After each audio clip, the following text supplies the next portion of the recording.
Hi, good மார்னிங்க. Morning வந்து இப்போ ஒரு 7 ஆச்சு. பட் பார்த்தீங்கன்னா இன்னும் வந்து கம்ப்ளீட்டாக சன்லைட் வரல.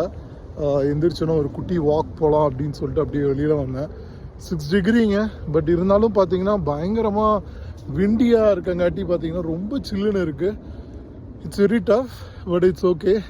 நம்ம ஊரில் அந்த வெயிலில் இருந்துட்டு அந்த சூட்டில் இருந்துட்டு இந்த கிளைமேட் இட்ஸ் ரியலி அமேசிங்.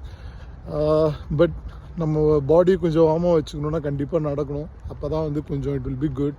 அதனால தான் அப்படியே மார்னிங் ஒரு வாக் வந்தேன். பாருங்கள், சுற்றி பாருங்கள் இந்த இடம்லாம் எப்படி இருக்குன்ட்டு. It's like an good. But இங்கே இருக்க மக்கள் வந்து பார்த்திங்கன்னா காலையில் 6 மணி 7 மணிக்கெலாம் எந்திரிக்கிறதுல எங்களோட வாக்கிங் டைமே வந்து 9 o'clock ஆஃப்டர் தான். ஸோ அதனால் எல்லாமே ஈவன் இந்த பார்க்கே வந்து காலியாக தான் இருக்குது. எப்படி இருக்குங்க பிளேஸ்லாம்? வேறு லெவலில் இருக்குல்ல. பார்த்தீங்களா, ரோடே செம்ம காலியாக இருக்குங்க. எனக்கு தெரிஞ்சு நான் மட்டும்தான் அந்த ஏரியாலேயே வந்து வாக் போனேன். காலங்காத்தால வாக் போனேன் முதல் ஆளுன்னு நினைக்கிறேன். என்னையே எல்லாருமே வந்து ஒரு மாதிரி வினோதமாக தான் பார்த்தாங்க.